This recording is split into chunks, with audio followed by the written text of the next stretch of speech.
These are daily affirmations you can speak over yourself from the book, The Magic of Thinking Big, by David J. Schwartz.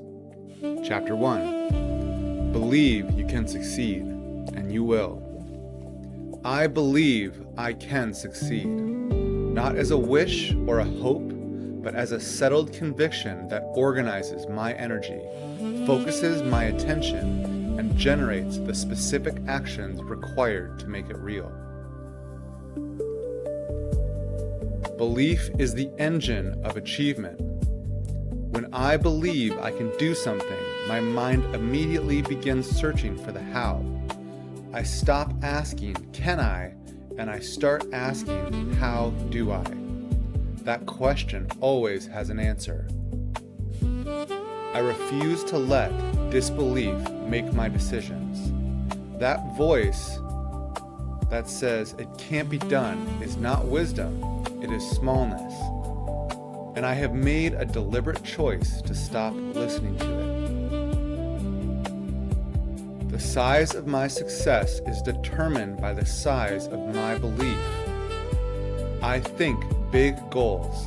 I believe in big outcomes. I expect to win. I act consistently with that expectation every single day. Chapter 2. Cure yourself of Excusitis, the failure disease. I have permanently retired my excuses. They were never explanations for my situation.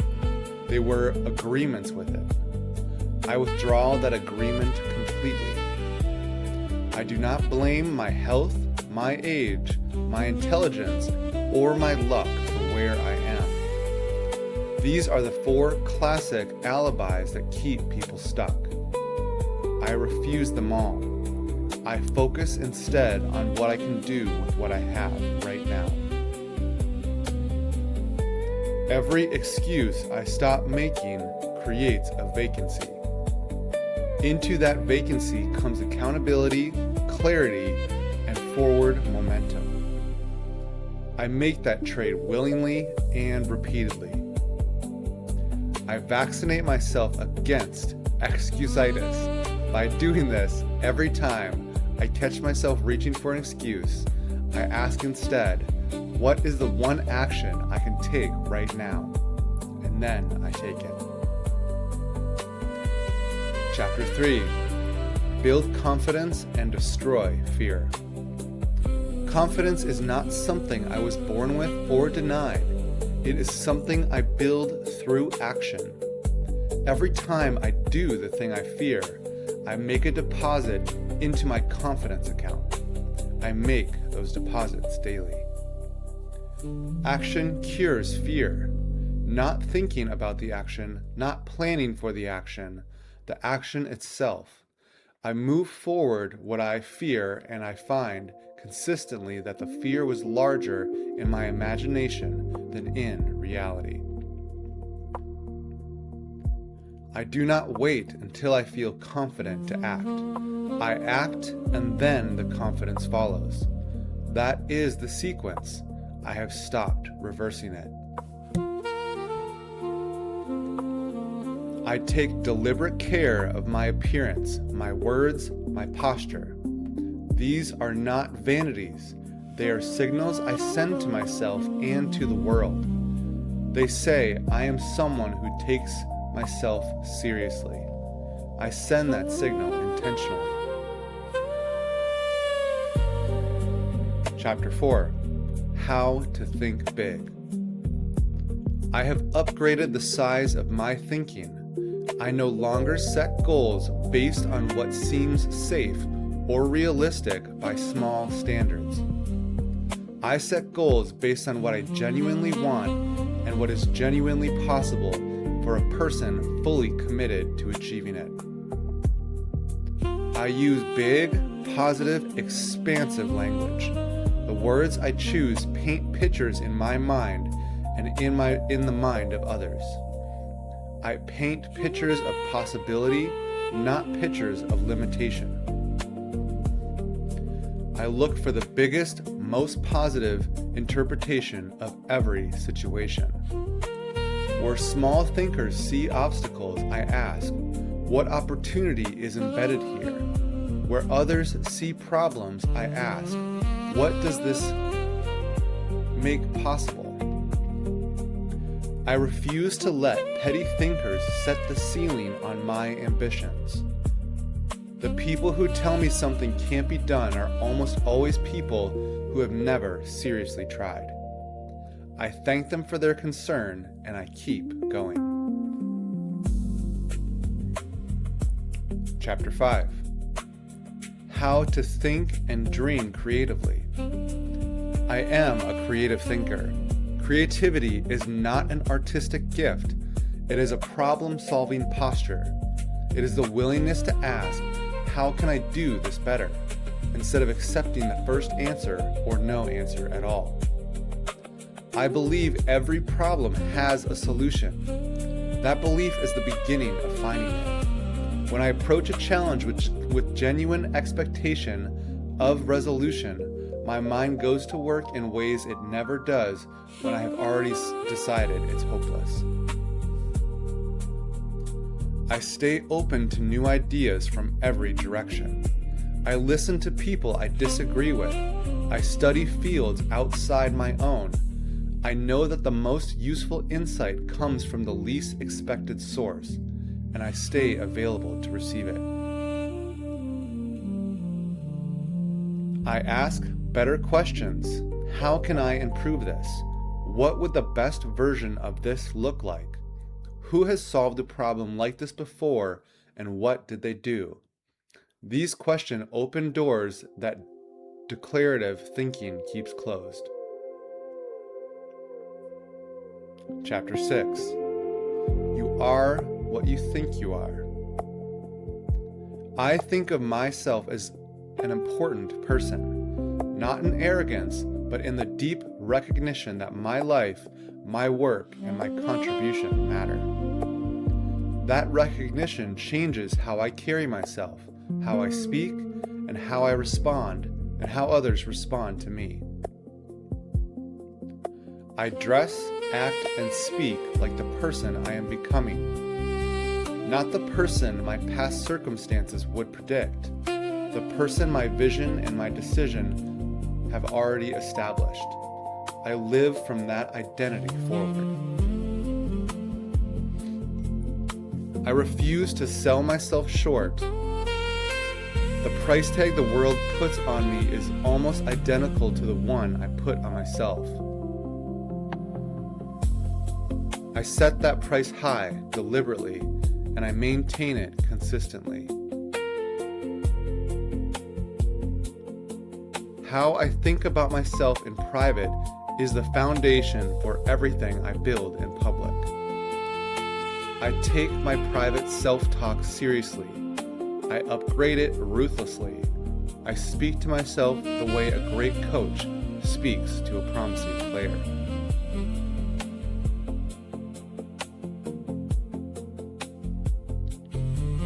Chapter 7. Manage your environment. Go first class.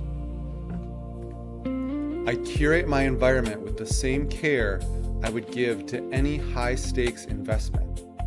The people around me, the spaces I inhabit, the content I consume, all of it is mind food. I feed my mind the best available. I go first class in my thinking, my associations, and my standards. Not because I am extravagant, but because I understand that cheap environments produce cheap results. I cannot afford to go any other way. I surround myself with people who think big, who encourage growth, and who hold me to a high standard. I deliberately move away from the company of small thinkers and chronic complainers. This is not snobbery, it is self-preservation. I protect my thinking from poison. Gossip, negativity, and petty thinking are toxic to the mind that is trying to build something significant. I refuse them at the door. Chapter 8. Make your attitudes your allies. My attitudes are more important than my intelligence. I have accepted this fully. A superior attitude with ordinary intelligence will outperform a superior intelligence with a poor attitude every time. I invest in my attitude accordingly. I practice enthusiasm. When I am not naturally excited about something, I dig deeper into it. Deeper knowledge always generates more engagement. I use this deliberately to generate energy in areas that need it. I make people feel important wherever I go.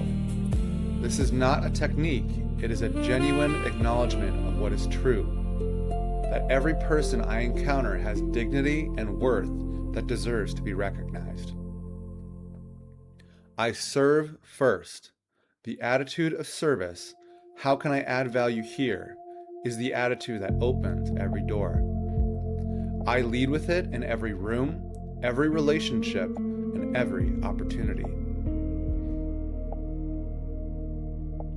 Chapter 9. Think right toward people. I genuinely like people, not strategically, but actually. I am curious about their stories, interested in their struggles, and invested in their success. That genuine interest is the foundation of every single relationship I have ever built.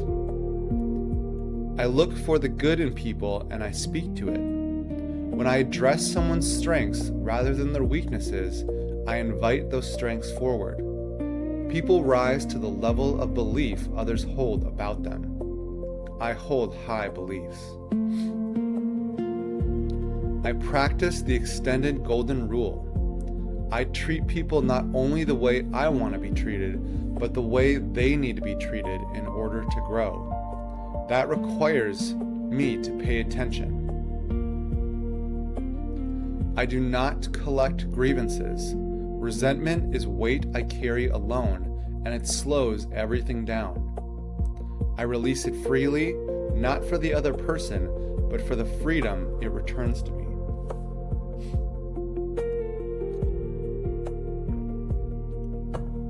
Chapter 10. Get the action habit. I am a person of action. I do not wait for perfect conditions. I do not wait until I feel ready. I do not wait for permission. I begin, and I find every time that beginning creates the momentum that waiting never could. I act on my ideas immediately. An idea not acted upon within 24 hours loses most of its energy. I treat every good idea as urgent, and I move on it before the window closes. I do what needs to be done now, not after the next distraction, not after I think about it a little more, now. The action habit is built one immediate decision at a time. I make those decisions consistently. I use action as my primary tool against fear. Every time I feel resistance, I recognize it as a signal to move, not to pause. The longer I wait, the larger the obstacle grows. I shrink obstacles by moving through them. Chapter 11. How to turn defeat into victory. I study my setbacks, not to punish myself with them, but to extract the specific lesson they contain. Every failure is a tuition payment. I make sure I receive the education I paid for. I have the courage to be my own honest critic. I look at my failures clearly, identify what went wrong, correct it, and move forward. This is not self-punishment. It is the work of a professional. I stop blaming luck. Nothing is accidental. The outcomes in my life are traceable to specific decisions and habits. That is not a discouraging truth. It is the most empowering truth available to me because it means I can change them. I persist with creativity. I do not beat my head against the same wall indefinitely. I hold my goals steady and I experiment with new approaches until I find the one that works. The goal is fixed. The path is flexible. Chapter 12. Use goals to help you grow. I set big goals, not goals calibrated to what seems safe or achievable based on my current circumstances. Goals calibrated to what I genuinely want. The size of my goal determines the size of the growth required to reach it. I want big growth. I write my goals down. The act of writing transforms a vague wish into a concrete commitment. I know exactly what I am working toward and I review it regularly so it stays the dominant focus of my thinking. I am always in motion towards something. A life without clear goals is a ship without a rudder. Moving, but not toward anything in particular. I always know what port I am heading for. That clarity changes everything about how I navigate. My goals grow with me. As I reach one, I set the next. I am not trying to arrive. I am not trying to become. I am not trying to arrive. I am trying to become. And becoming is the continuous process that lasts exactly as long as I am willing to keep growing. Chapter 13. How to think like a leader. I think like a leader in every room I enter. Not by asserting authority, but by asking, how can I make this better? How can I serve the people here? How can I move this forward? Those questions are the posture of leadership. I think improvement consistently. What can be better? What can be upgraded? What is working and what is not? The leader who stops asking these questions has stopped leading. I ask them every day. I think service before self-interest. The leader who arrives asking, what can I get from this, has already lost the room. The leader who arrives asking, what can I give here, has already won it. I arrive the second way. I lift people up. Big thinking is contagious. When I think big in the presence of others, I give them permission and inspiration to think bigger too. That is leadership at its most fundamental, not directing people, but elevating them. I build something that outlasts my presence in every room. The leader's greatest contribution is not what they accomplish while they are there.